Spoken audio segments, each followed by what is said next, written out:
porque o ministro da Justiça, Ricardo Lewandowski, se reuniu nesta terça-feira com o presidente da Câmara dos Deputados, Hugo Motta, para entregar o tão polêmico PEC, ou a tão polêmica PEC da Segurança, proposta de emenda à Constituição.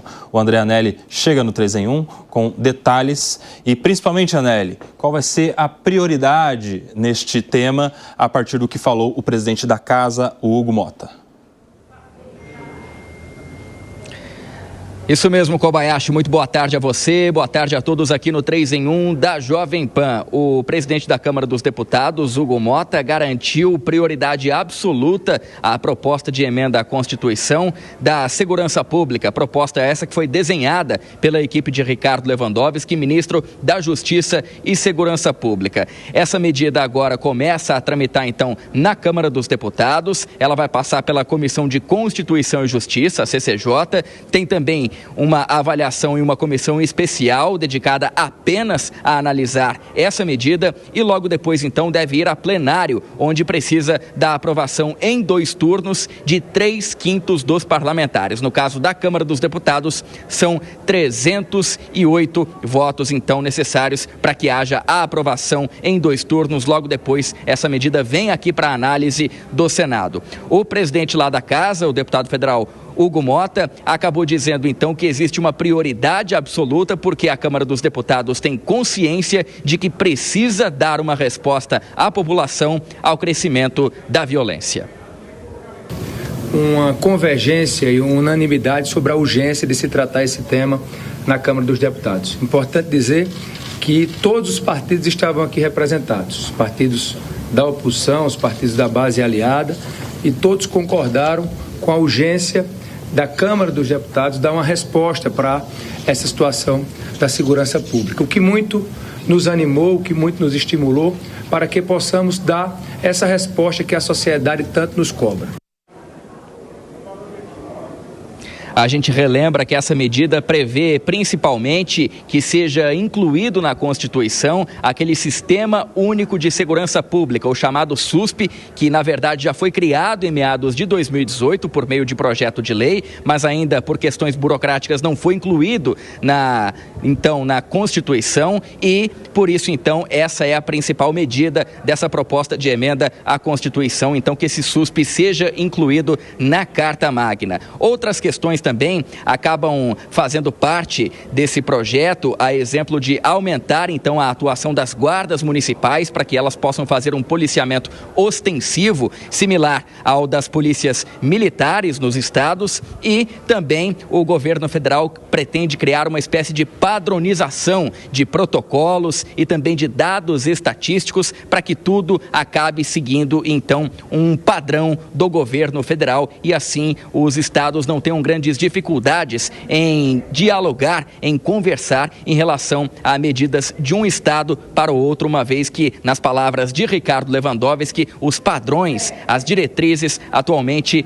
não acabam fazendo então parte de um estado e do outro, acabam não sendo as mesmas diretrizes e isso acaba dificultando um pouco então o trabalho da União em participar juntamente com os estados do combate à violência. Ricardo Lewandowski afirmou também que existe uma consciência por parte do Congresso de que esse projeto de lei será, inclusive, aperfeiçoado e será aprovado aqui no Congresso.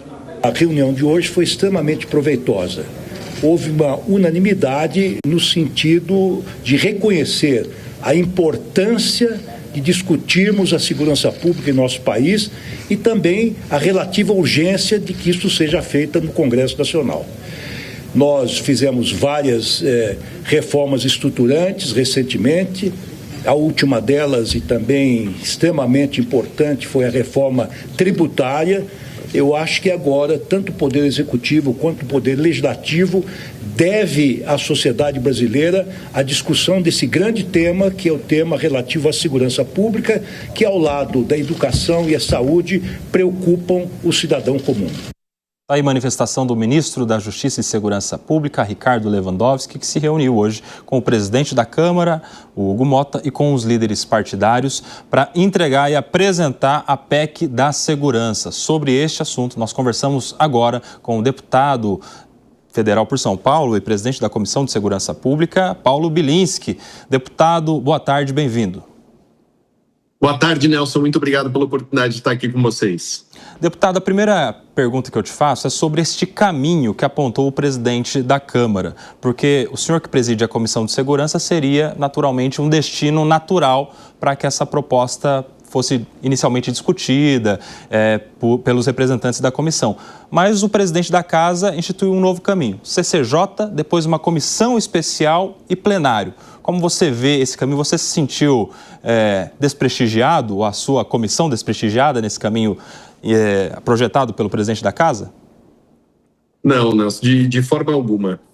O caminho regimental de passar pela CCJ para verificar a constitucionalidade do projeto e depois por uma comissão especial é possível. Eu não enxergo como uma forma danosa nem de dificultar a análise do texto, até porque os deputados federais que têm autoridade para falar sobre segurança pública estão todos dentro da comissão. Então eu tenho certeza absoluta que mesmo com a proporcionalidade dos partidos, a Comissão de Segurança Pública será representada na comissão especial. Deputado, uma outra questão. O senhor esteve presente nessa reunião hoje, em que o ministro da Justiça apresentou o projeto aos deputados e ao presidente da Casa. O que foi dito? Como foi essa apresentação? Ela foi muito simples. O ministro apontou 4 pontos dentro dessa PEC, argumentou a favor dela, orientou os líderes do governo e dos partidos de esquerda. Eu já tinha feito, enquanto ele fazia essa explicação, eu já fiz a leitura, já identifiquei diversos problemas, questionei o ministro sobre esses problemas e já está colocado o cenário em que essa discussão vai acontecer. Essa PEC, ela já tinha sido apresentada pelo governo no final do ano passado. Os governadores foram completamente contra esse texto, deixaram claro que era só uma forma da União usurpar o poder da segurança pública. Essa PEC foi para a geladeira porque o governo viu que ela não ia andar e agora ela foi ressuscitada com a inclusão da Guarda Civil Metropolitana no 144 caput da Constituição Federal. Mas nem essa inclusão foi feita de forma correta.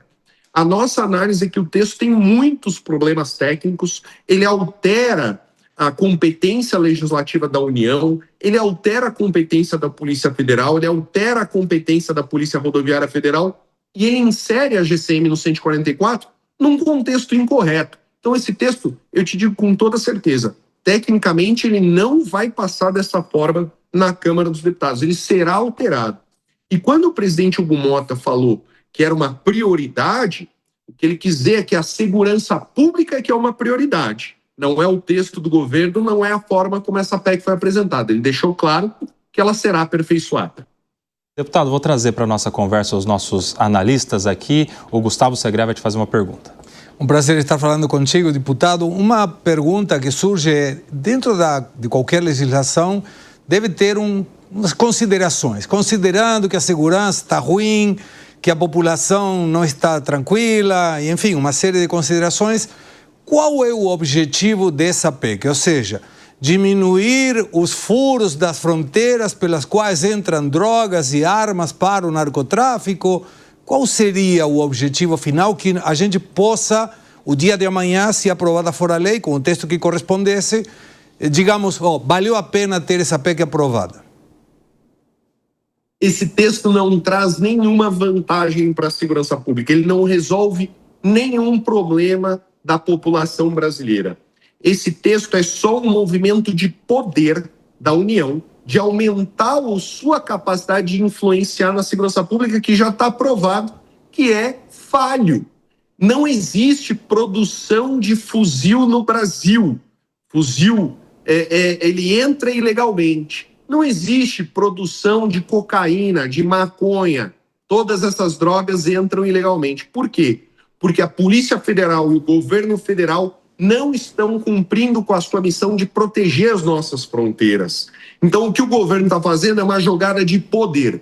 Ele quer mais poder, ele quer mais dominância sobre a segurança pública para influenciar negativamente, que é a única coisa que ele entregou nos últimos 3 anos. A segurança pública no Brasil está numa situação de frangalhos. é uma preocupação para mais de 50% da população. Essa PEC não é sobre segurança do cidadão, essa PEC é sobre a União ganhar mais poder. Só isso. Pergunta agora do José Maria Trindade. Perfeito. Presidente, obrigado aqui pela participação no 3 em 1. É bom falar sobre segurança pública. A impressão que eu tenho é que o Congresso está sendo levado e o governo também. O presidente já mudou ali o tom, dizendo que lugar de ladrão não é na rua e que o Brasil não pode ser o país do roubo de celulares, ou seja, há uma mudança de posicionamento. Eu entendo, presidente, que o presidente Lula poderia mudar isso aí, mudando o nome do Ministério da Justiça para Ministério da Segurança Pública e Justiça e nomeando o ministro do ramo. Isso já adiantaria, né?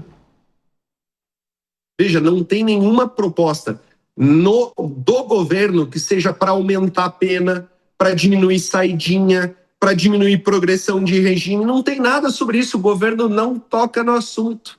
Ele toca no assunto poder. No assunto segurança pública, não. E o senhor está certíssimo. O senhor está certíssimo na sua análise. Eu já conversei aqui com os analistas, os assessores legislativos do Ministério da Justiça. Eles não têm propostas para melhorar a vida do cidadão.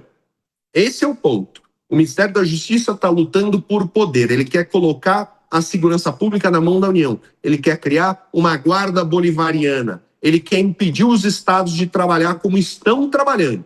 A gente não vai permitir que a segurança pública continue indo morro abaixo, porque quem faz a diferença é a polícia militar, é a polícia civil, é a guarda civil metropolitana, é o policial lá na ponta, que está protegendo a vida do cidadão. E o cidadão quer o bandido na cadeia, o cidadão quer se sentir seguro, ele quer que a sua família esteja segura. Esse é o nosso objetivo. Não é como o governo que está numa luta por poder. Deputado, agora a pergunta é do Fábio Piperno. Boa tarde, deputado. Eu vou acrescentar uma informação ao que o senhor disse, né? O senhor citou agora há pouco que o governo não propõe nenhuma medida para aumentar as penas. Na semana passada mesmo, já foi anunciada uma proposta para aumentar em 50% as penas do crime de receptação. Mas aí, deputado, deixando isso de lado, gostaria de perguntar para o senhor o seguinte. Aqui no estado de São Paulo, por exemplo, o estado mais rico do país, portanto, com mais recursos para investir em segurança pública, 2024 terminou com um aumento, por exemplo, no número de latrocínios e de estupros. No Rio de Janeiro, a gente vê, por exemplo, notícias todo dia da falência da segurança pública. Então, deputado, eu gostaria de saber, honestamente, se vale a pena deixar as coisas do jeito que elas estão atualmente. Olha, a gente tem que colocar a culpa em quem merece. Você colocar o aumento dos crimes de roubo, o aumento dos crimes de estupro na conta do governo estadual, sendo que o governo Lula aqui no Congresso vota contra aumento de pena, veta a saidinha. Essa realidade é que a gente tem que trazer. O policial, ele é 1/3 do sistema de segurança pública, do sistema de justiça criminal. É o policial, o 2º terço, magistratura, Ministério Público, Defensoria, e o 3º terço é a execução da pena.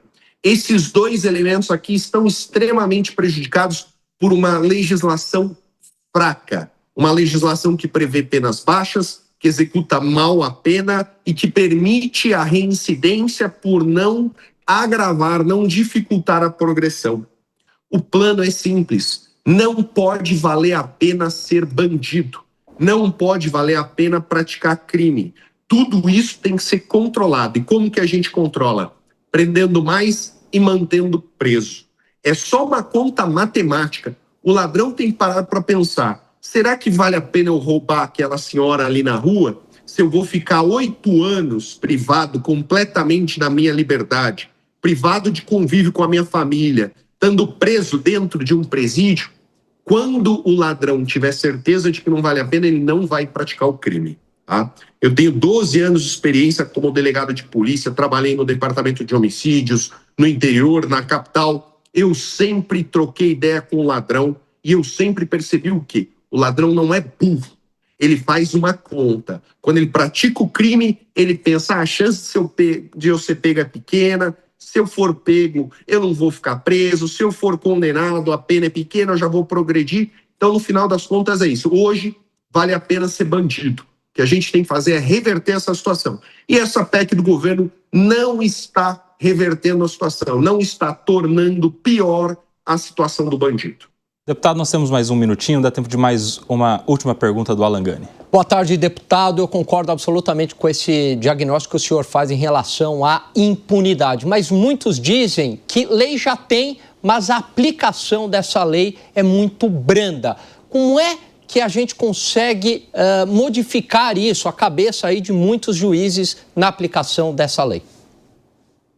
Eu acredito que a previsão da pena é baixa, né? A pena em abstrato é baixa, a pena que está prevista no Código Penal é baixa e nas demais leis, mas eu também vejo muito mais dispositivos legais facilitando a vida do ladrão, a progressão do regime, a substituição da pena, o acordo de não persecução, a audiência de custódia. São diversos elementos, diversos recursos que foram aprovados através do tempo e que dificultam a aplicação real, de tornar o crime não valer a pena. O que a gente tem que fazer é reverter esse cenário. Então tem que tirar esses benefícios. Assim como terminou a saidinha temporária, tem que terminar essa progressão tão fácil, tem que terminar a NPP, tem que terminar a audiência de custódia. A vida do bandido tem que ser uma vida difícil. Ele tem que pensar 1000 vezes antes de praticar o crime, porque ele sabe que ele vai apodrecer atrás das grades. É dessa forma, é com esse choque de realidade que a gente vai colocar o Brasil na linha. Deputado Paulo Bilinski, para fechar rapidamente, quando você acha que isso será aprovado no Congresso, já que o presidente projetou uma prioridade? Olha, essa linha do tempo é muito difícil. O próximo passo agora é a definição do relator na CCJ, tem toda a discussão que vai acontecer na CCJ. Essa comissão especial vai ter audiência pública, vai ter mesa redonda, vai ter muita coisa, tem muita água que vai passar aí por baixo, e eu tenho certeza que nós vamos nos esforçar para que essa PEC seja um texto positivo e não um texto negativo como ele é agora. Perfeito. Conversamos aqui com o deputado federal por São Paulo, Paulo Bilinski, presidente da Comissão de Segurança Pública da Câmara dos Deputados. Deputado, seja sempre muito bem-vindo à Jovem Pan. Muito obrigado, um prazer, uma honra. Um abraço.